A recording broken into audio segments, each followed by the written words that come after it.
उच्चारण स्थान में हम सबसे पहले जिसमें हमने अ कु ह अ कु ह विसर्ग नामा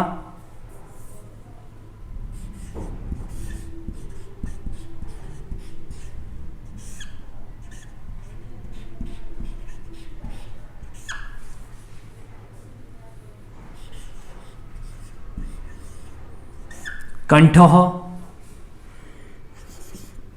ईचु य श ईचु यश विसर्ग नामा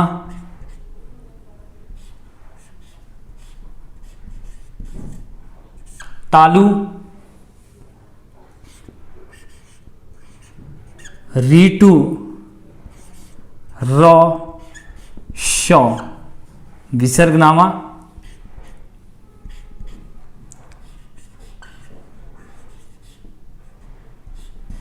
मूर्धा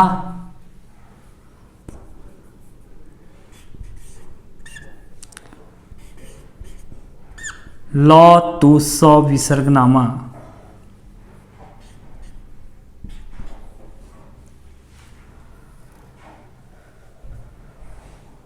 दन्तः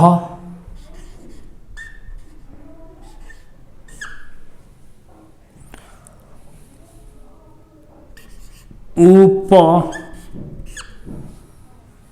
विसर्ग नामा ओष्ठः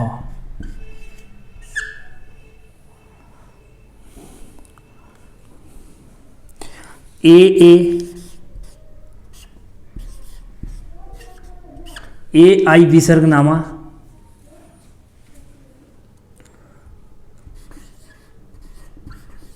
कंठ तालु ओ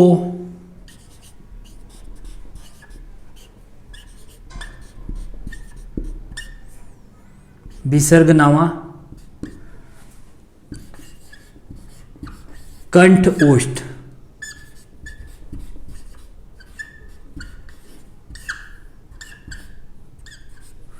कंठ तालु और कंठ ओष्ठ।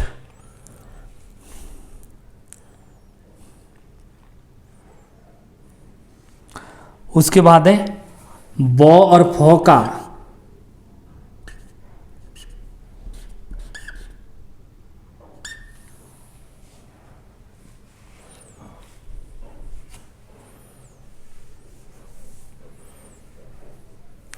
अब हम वर्ग बोलते किसे है, जैसे कि यहाँ पे हमने देख लिया एक शॉर्ट ट्रिक के साथ अकुह विसर्ग नामा कंठ ईचु यश नामा तालु रीटु रस नामा मूर्धा लतु स नामा दंत उप वर्ग नामा ओष्ठ ए वर्ग नामा कंठ तालु ओ वर्ग नामा कंठ ओष्ठ। उसके बाद हम इसमें देखेंगे कि वर्ग बोलते किसे है। सबसे पहले क वर्ग क ख ग घ और ग और अ भी इसी में आता है, ये चीज आपने ध्यान रखनी है। उसके बाद है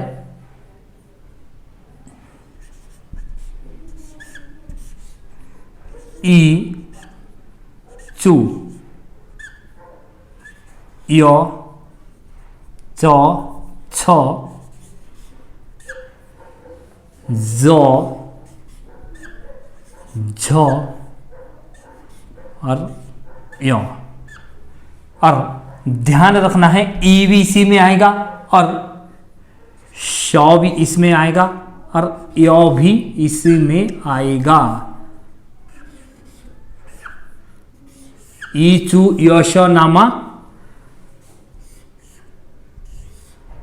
ईवी और बड़ी ईवी दोनों ही इसमें आएंगे। उसके बाद है आपका उप रीटु रस नामा ट, ठ, ड, ढ, न, री टू र श नामा। ठीक है, उसके बाद षष्ठ कोण वाला श भी किस में आएगा भाई? मूर्धा में आएगा। ठीक है, ये आ गया आपका कंठ, ये आ गया आपका तालु,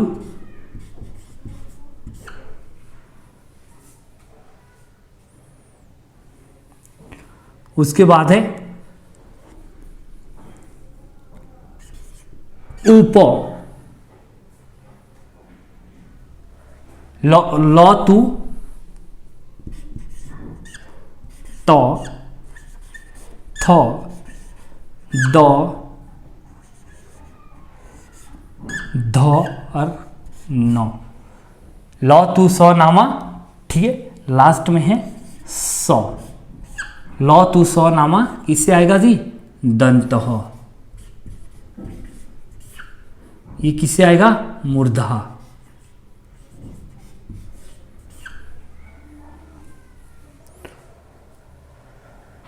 मूर्धा, आपने ये चीज ध्यान रखनी है, मूर्धा।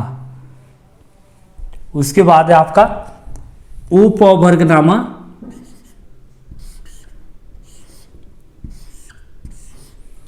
उपवर्गनामा, प, फ, व, भ और म, किससे आएगा? ओष्ठ।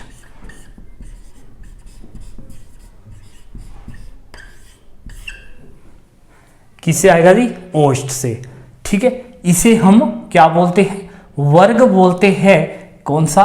क वर्ग, च वर्ग, ट वर्ग, त वर्ग और प वर्ग।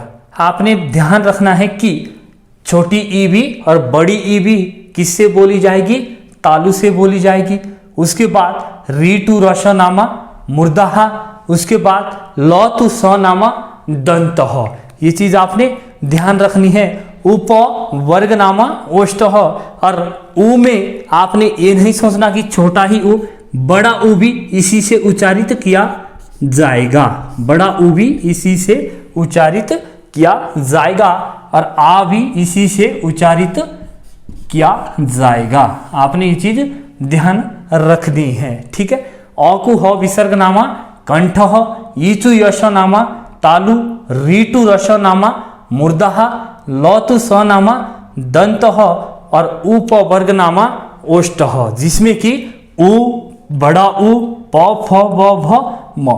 लेकिन आपने एक चीज ध्यान रखनी है, हमेशा लास्ट का जो वर्ण होता है या पांचवा जो वर्ण होता है वो हमेशा नाक से ही बोला जाता है। ठीक है, कौन सा बोला जाता है नाक से? ग,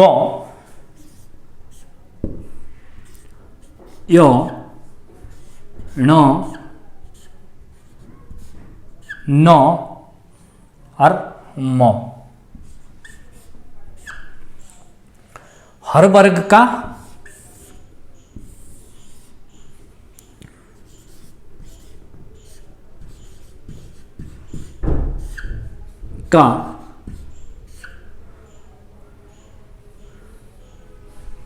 हर वर्ग का अंतिम वर्ण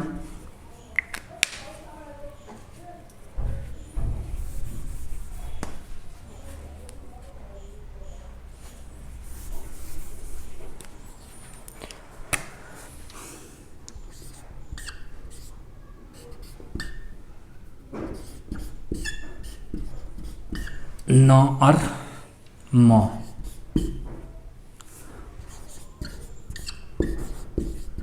हर वर्ग का पांचवा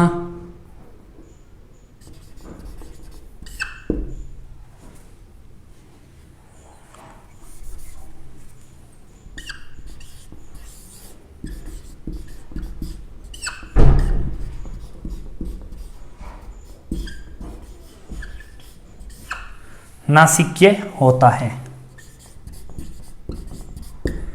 अर्थात हर वर्ग का पांचवा वर्ण नाक से बोला जाता है, जिसमें कि ड, य, न, नौ और म आता है। ठीक है, ये चीज आपने ध्यान रखनी है। और ए और आई किससे बोला जाता है जी? कंठ तालु। और ओ और औ किससे बोला जाता है? कंठ ओष्ठ। ठीक है, और ब और फ का उच्चारण स्थान दंत ओष्ठ,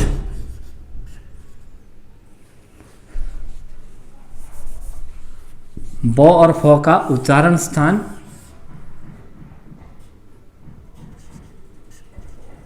दंत ओष्ठ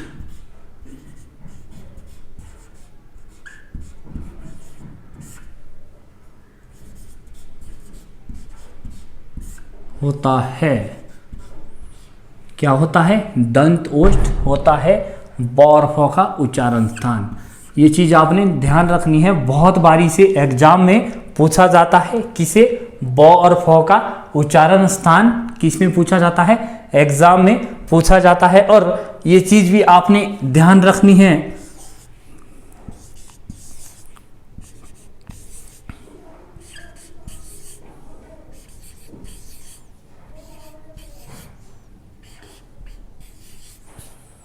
अकुह विसर्ग नामा कंठ, ईचु यश नामा तालु और रीटु रस नामा मूर्धः। ईचु यश नामा, ईचु यश नामा अकुह विसर्ग नामा, ईचु यश नामा तालु रीटु रस नामा, रीटु रस नामा मूर्धः लतु स नामा दंतः उपवर्ग नामा ओष्ठः ए वर्ग नामा कंठ तालु और ओ वर्ग नामा क्या होता है? कंठ ओष्ठ होता है। ठीक है, अब यहां से क्वेश्चन किस प्रकार से आप लोगों से पूछा जाएगा कि य का उच्चारण स्थान, य का उच्चारण स्थान बताओ। तो आपने एकदम ध्यान रखना है, ईचु यश नामा। ठीक है, अब इसमें पूछा जाएगा कंठ, तालु, ओष्ठ या मूर्धा। तो आपने ध्यान रखना है ईचु यश नामा, ईचु यश नामा तालु। पहले सबसे पहले मैंने बताया था अकुह विसर्ग नामा कंठ, ईचु यश नामा तालु, रीटु रस नामा मूर्धः और लतु स नामा दंतः। तो आपने ये चीज ध्यान रखनी है कि ईचु यश नामा तालु से आता है। ठीक है, श भी और य भी किससे आता है? तालु से आता है। इस प्रकार से यहां से क्वेश्चन पूछा जाएगा। फिर एक दो क्वेश्चन में फिर बताता हूं आप लोगों को कि यहां से क्वेश्चन फिर किस प्रकार से पूछा जाएगा।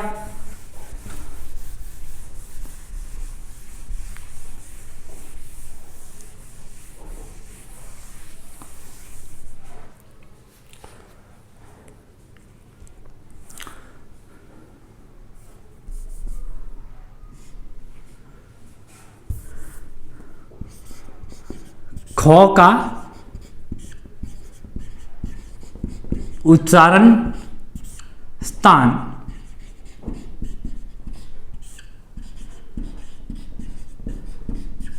बताओ। ठीक है, ख का उच्चारण स्थान बताओ। अब यहां पे आपसे पूछा जाएगा ऑप्शन में कंठ, ओष्ठ, कंठ ओष्ठ, तालु और मूर्धा। ये चीज आपने ध्यान रखनी है। 1, 2, 3 और 4। मैंने आपको बताया था कि अकुह विसर्ग नामा, ये चारों जो व्यंजन है ये चारों कहां से बोले जाएंगे? वही कंठ से बोले जाएंगे। और इसका सही आंसर या सही उत्तर रहेगा आपका कंठ। अब आपसे फिर पूछा जाएगा कि श का उच्चारण स्थान बताओ।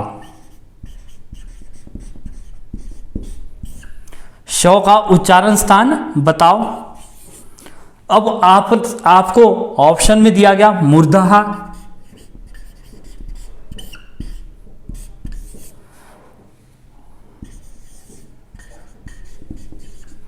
ओष्ठ,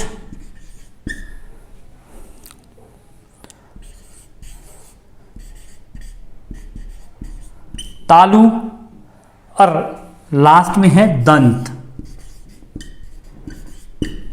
तो आपने ध्यान देना है, जैसे ही आपके मुख पे उच्चारित होगा कि ईचु यशोनामा, ईचु यशोनामा क्या होगा भाई, ईचु यशोनामा आपका तालु होता है, रीटु रसोनामा क्या रहेगा, मूर्धा। तो इसका सही आंसर या सही उत्तर मूर्धा रहेगा। इस प्रकार से वर्णमाला से संबंधित आपसे क्वेश्चन पूछे जाएंगे। ठीक है, क्वेश्चन पूछे जाएंगे। मैंने आपको एक चीज और बताई थी कि ब और फ का उच्चारण स्थान कौन सा होता है भाई, दंत ओष्ठ होता है। और बहुत बार ये क्वेश्चन पूछा जाता है, लेकिन ब, ये वाला ब और फ में भी क्या है, ये वाला चिन्ह लगा रहेगा। और इन दोनों को इकट्ठा आपसे पूछा जाएगा कि ब और फ का उच्चारण स्थान बताओ। अगर मात्र फ का आपसे पूछा जाता है तो, अगर मात्र आपसे फ का उच्चारण पूछा जाता है तो मात्र ओष्ठ रहता है। ठीक है, उप वर्गनामा, उ और प वर्गनामा। ठीक है, इसमें मात्र ओष्ठ रहेगा। लेकिन अगर ब और फ दोनों मिला के आपसे पूछे गए हैं तो इसका उच्चारण स्थान, अब ऑप्शन में आपसे पूछा जाएगा, एक दंत ओष्ठ, दूसरा है मूर्धहा, तीसरा है तालु,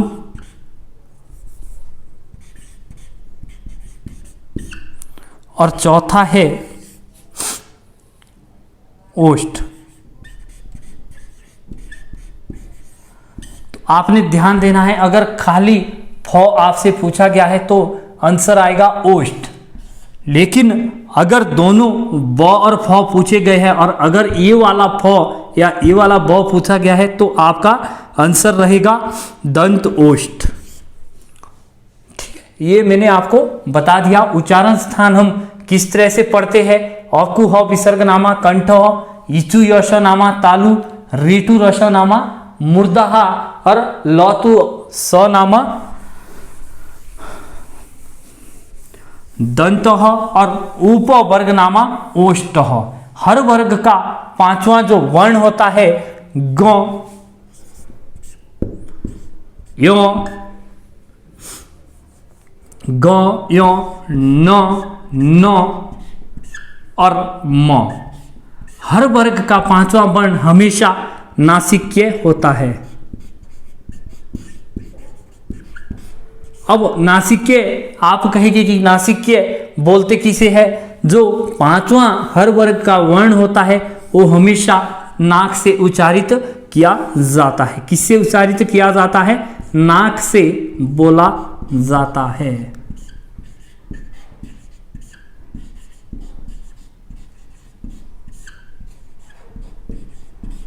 किससे बोला जाता है, नाक से बोला जाता है। ये चीज आपने ध्यान रखनी है। हर वर्ग का पांचवा वर्ण नाक से बोला जाता है। अकु ह विसर्गनामा, कंठ ह, इचु यशनामा, तालु रीटु रसनामा, मूर्धहा लतु सहनामा, दंत और उप वर्गनामा ओष्ठ होता है। हर वर्ग का पांचवा वर्ण कैसे बोला जाएगा जी, नाक से बोला जाता है। सबसे पहले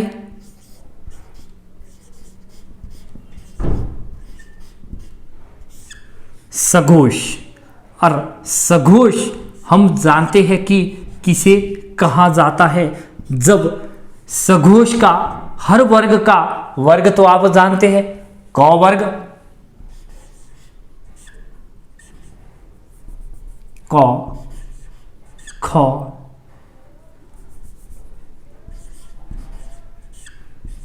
ग, घ और ग, च छ ज झ य, ट ठ ड ढ न, त थ द ध न, प फ ब भ और म। ये चीज़ आपने सबसे पहले ध्यान रखनी है, इसमें यही काम आने वाली है। सघोष किसे कहा जाता है कि सघोष हर वर्ग का पहला, तीसरा और पांचवा जो वर्ण होता है वो हर वर्ग का तीसरा, चौथा और पांचवा वर्ण सघोष होता है। सघोष पहला, तीसरा, चौथा और पांचवा जो वर्ण है वो हमेशा सघोष होते हैं। और अघोष,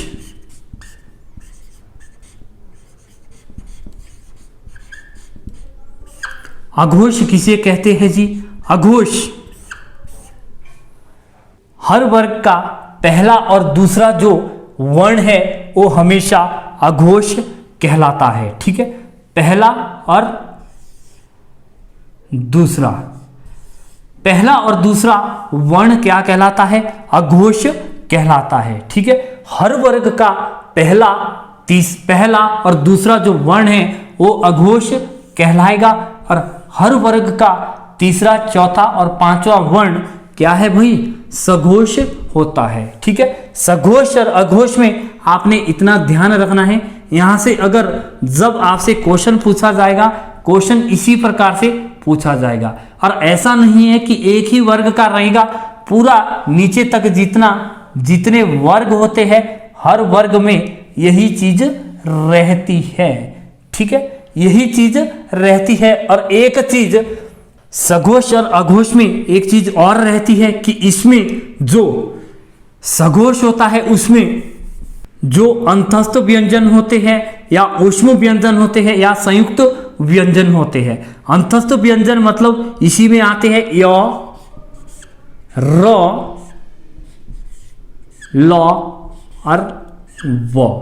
य, र, ल और ब किस में आएंगे? सघोष में आएंगे, लेकिन ह भी सघोष में ही रहता है।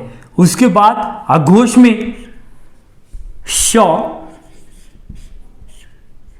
षष्ठ कोण वाला श और स, तीन ही जो आपके ऊष्म व्यंजन है वो तीन ही इसमें आते हैं, क्योंकि ह यहां पे हमने लिख दिया और ह हमेशा किस में रहता है जी? सघोष में रहता है। ये चीज आपने ध्यान रखनी है। हर वर्ग का पहला और दूसरा जो व्यंजन है वो हमेशा क्या होते हैं जी?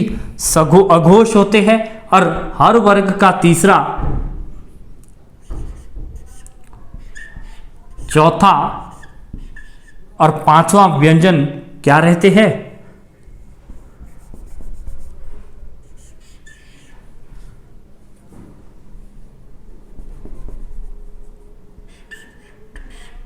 हर वर्ग का तीसरा, चौथा और पांचवा जो वर्ण है वो हमेशा सघोष रहते हैं। ठीक है, सघोष रहते हैं, जिसमें कि य, र, ल, ब और ह भी इसी में आता है। और अघोष में हमेशा श, षष्ठ कोण वाला श और स इसमें रहते हैं। और ये चीज आपने ध्यान में रखनी है। स्वर हमेशा सघोष में रहते हैं। उ, बड़ा ऊ, री, ए, आई, ओ और आउ भी सघोष में रहते हैं। ये चीज आपने नोट कर लेनी है कि सघोष में ऐसे स्वर नहीं पूछे जाते, लेकिन अगर पूछे गए तो ये चीज इसमें रहती है। और अघोष में सघोष और अघोष आगे। उसके बाद हमने पढ़ना है अल्पप्रायण और महाप्रायण। हर वर्ग का पहला और दूसरा व्यंजन कैसे होते हैं वही आपने ध्यान देना है। हर वर्ग का पहला और दूसरा व्यंजन कैसे होते हैं, अघोष होते हैं।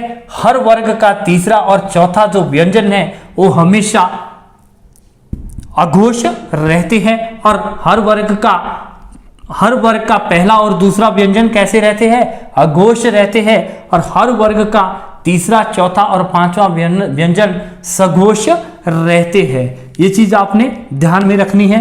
और श, षष्ठकोण वाला श और स ये हमेशा अघोष होते हैं।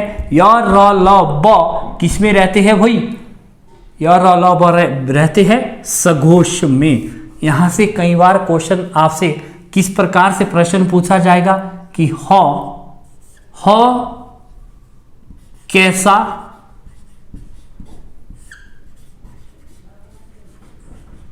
व्यंजन है, सघोष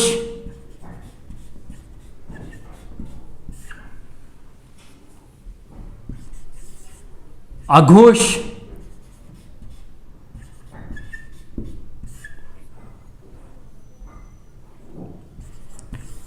या दोनों,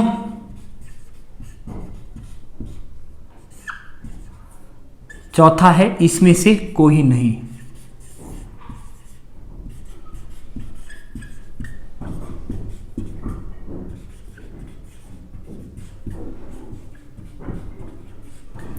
तो आपने ये चीज ध्यान देनी है कि सघोष में ही हमेशा ह रहता है। कैसा है, सघोष में रहता है। ह हमेशा सघोष में ही रहेगा। ये चीज आपने ध्यान देनी है, ठीक है।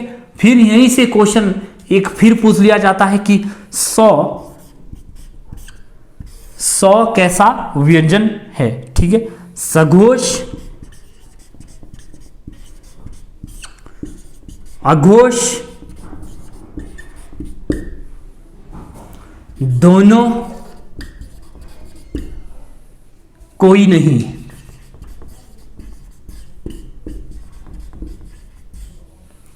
तो आपने ये चीज ध्यान रखनी है कि सौ, श और षष्ठकोण वाला श ये तीनों किसमें थी, अघोष में। अघोष इसका सही आंसर रहेगा। ये चीज आपने ध्यान में रखनी है। फिर यहां से एक क्वेश्चन में फिर बताता हूं आपको कि हमेशा सघोष या क कैसा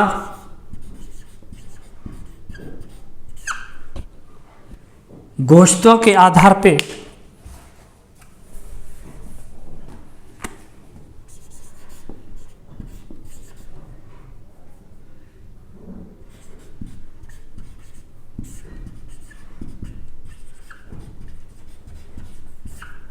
पर क कैसा व्यंजन है। अब इसमें पूछा जाएगा अघोष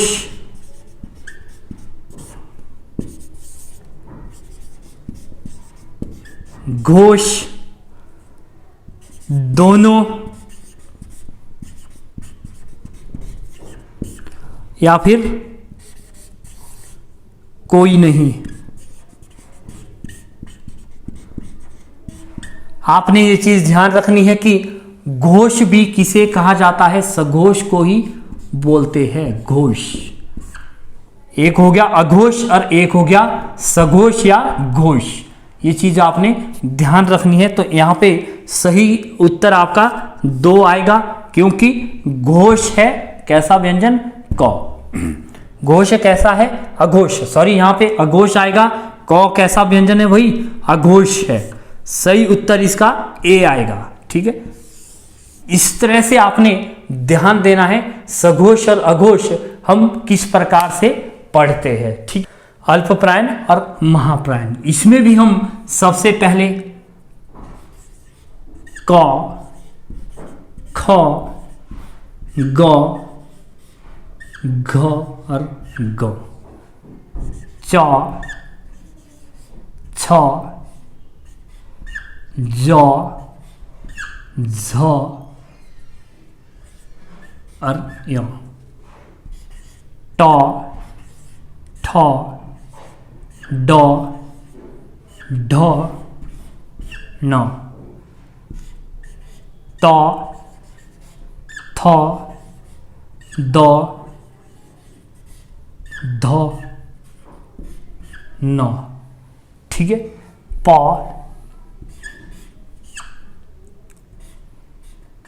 फ, ब, भ और म। इसे हमने पहले व्यंजन में पढ़ा भी था। क्या कहते हैं इनको? स्पर्श, स्पर्श व्यंजन हम इनको बोलते हैं। ये चीज आपने ध्यान रखनी है। उसके बाद हमने पढ़ा था अंतस्थ व्यंजन।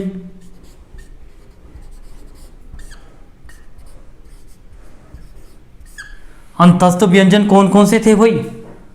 य,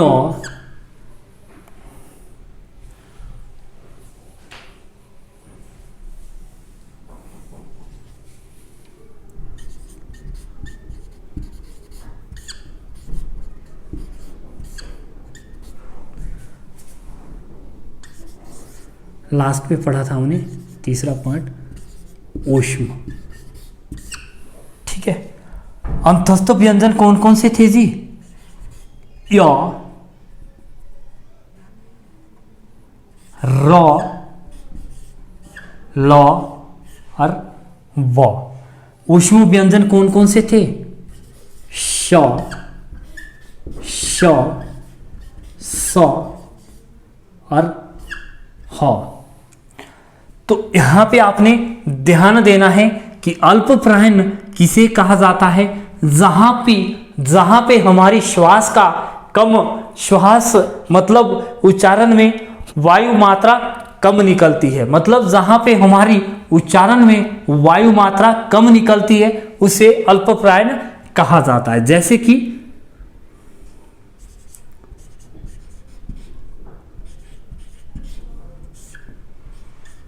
उच्चारण में जहां वायु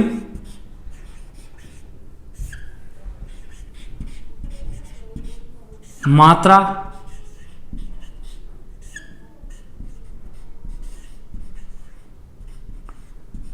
उच्चारण में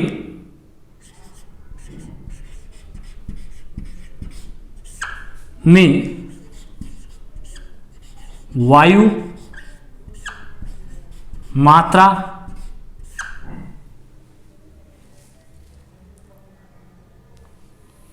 अधिक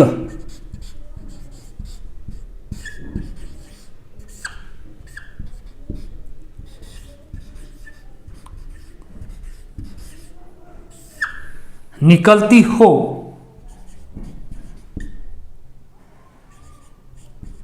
उन्हें महाप्राण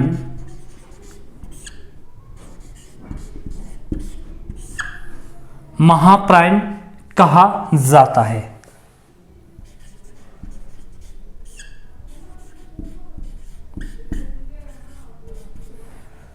ये चीज आपने ध्यान रखनी है। जहां पे मतलब वायु ज्यादा निकलती है उच्चारण करते हुए, जहां पे वायु ज्यादा निकलेगी उन्हें क्या कहा जाएगा भाई? अल्प प्राण कहा जाता है। ठीक है, और जहां पे उच्चारण करते हुए वायु ज्यादा निकलती है उन्हें क्या कहा जाता है? महाप्राण कहा जाता है। क्या कहा जाता है? महाप्राण कहा जाता है। हर वर्ग का आपको वर्ग मैंने बता दिया था, कौन सा होता है वर्ग? वर्ग हम किसे बोलते हैं कि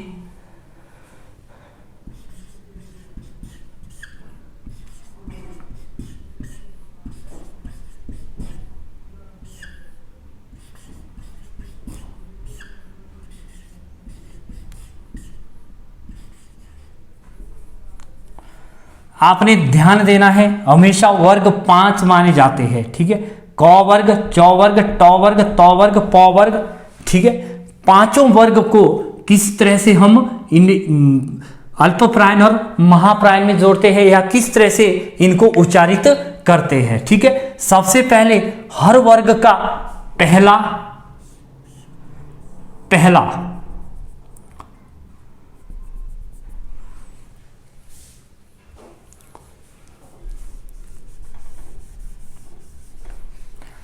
हर वर्ग का पहला, तीसरा और पांचवा जो वर्ण है वो अल्पप्रायण कहलाते हैं। क्या कहलाते हैं? वही अल्पप्रायण कहलाते हैं। क्या कहलाते हैं? अल्पप्रायण।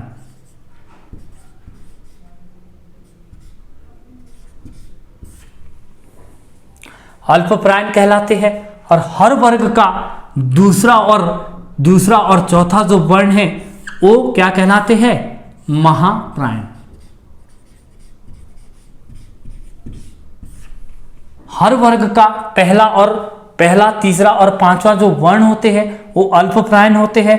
हर वर्ग का दूसरा और चौथा जो वर्ण है वो हमेशा महाप्रायण होते हैं। ठीक है, पहला, तीसरा और पांचवा, यानी कि कहने का मतलब क, ग और ग कैसे व्यंजन हो गए? वही अल्पप्रायण हो गए। और ये चीज भी आपने ध्यान देनी है कि इसमें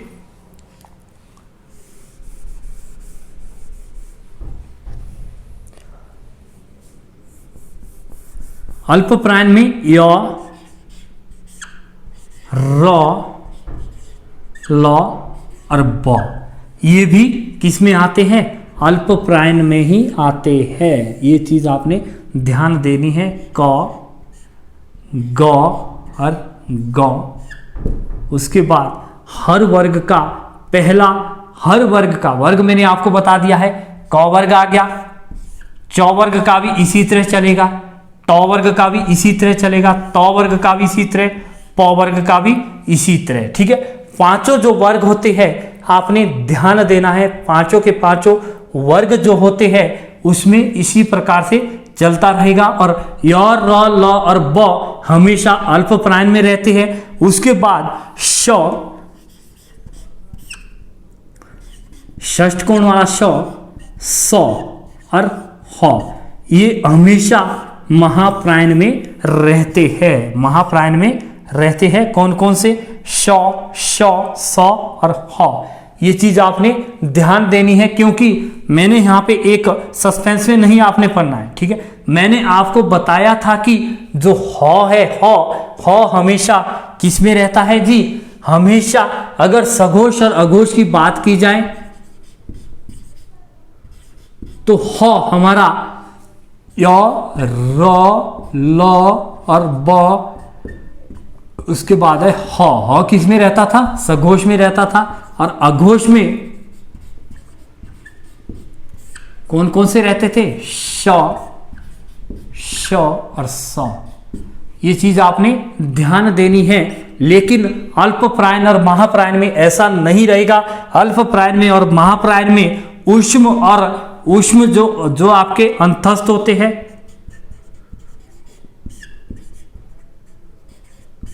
अंतस्थ व्यंजन जो होते हैं वो हमेशा अल्पप्रायण में रहेंगे। और ऊष्म जो व्यंजन होते हैं वो हमेशा किस में रहेंगे? महाप्रायण में रहेंगे। तो इस प्रकार से यहां से क्वेश्चन आपसे किस प्रकार से पूछा जाएगा कि अल्पप्रायण, इसमें से मैं आपको एक दो क्वेश्चन बना के बता देता हूं कि किस तरह से यहां से क्वेश्चन पूछा जाएगा। ठीक है, कि अगर आपसे क्वेश्चन पूछा गया प्रांतों के आधार पर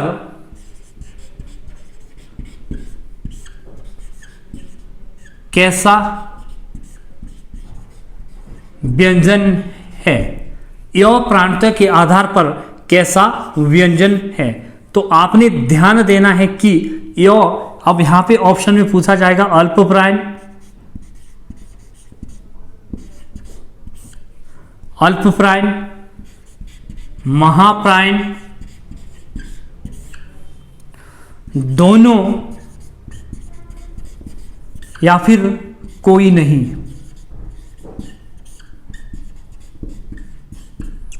तो आपने ध्यान देना है कि जो य र ल ब होते हैं वो हमेशा अल्पप्राण होते हैं, ठीक है। और श,